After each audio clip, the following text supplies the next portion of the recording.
Voici 4 ans que je suis arrivée au Bénin et avec l'équipe de l'ambassade, nous avons beaucoup travaillé à densifier notre coopération dans divers domaines du programme d'action du gouvernement et notamment pour améliorer les conditions de vie des populations, pour favoriser et aider l'enseignement secondaire pour scolariser plus d'enfants, particulièrement plus de jeunes filles.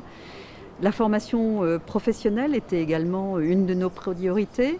Quand je parlais de l'amélioration des conditions de vie des populations, je pense particulièrement aux projets qui sont menés par l'Agence française de développement à Ganvié, notamment pour améliorer, aménager la cité lacustre de Ganvié, mais aussi la participation de l'Agence française de développement à l'assainissement pluvial de Cotonou. C'est aussi des appuis que nous faisons pour le développement de l'agriculture dans diverses régions du Bénin, notamment les collines, mais aussi diversifier la production agricole et soutenir l'agroécologie dans le pays. Donc des activités extrêmement variées, mais aussi des infrastructures, l'appui à la construction d'infrastructures. Et là, je pense à la construction d'une centrale électrique, ce qui est solaire. C'est important aussi de pouvoir verdir la production d'électricité et d'être conforme aux objectifs du développement durable.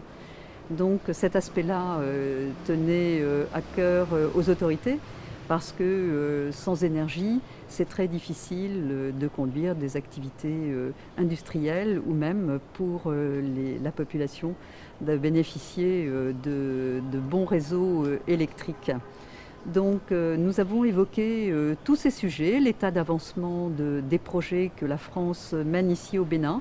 Nous avons évoqué aussi les questions de développement du tourisme et évidemment les restitutions de 26 œuvres du patrimoine du Bénin qui reviendront prochainement au pays. Ça m'a fait un grand plaisir de revenir au Bénin, étant donné que j'avais servi comme conseiller culturel dans ce pays il y a 20 ans, et de voir tous les changements du pays intervenus dans le pays pendant ces 4 dernières années. Plus d'activités, on voit ce qui se passe dans l'aménagement des rues, des villes. Je suis allée récemment jusqu'à Abomey, on est passé par Boïcon, Abomey, ça a terriblement changé et ça va améliorer la circulation non seulement pour la commercialisation des produits, mais aussi faciliter les déplacements, notamment des élèves qui se rendent d'une ville à l'autre. Donc tout ça va dans le sens de l'amélioration des conditions de vie des populations.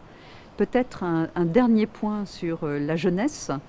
L'éducation des jeunes, et je vous le disais, nous tient à cœur. Nous avons plusieurs projets et à travers l'ensemble des projets que nous avons, que ce soit dans le domaine directement de l'éducation ou alors dans le domaine de l'appui social, on atteint 80 000 jeunes, dont 40 000 jeunes filles qui sont donc bénéficiaires de nos projets.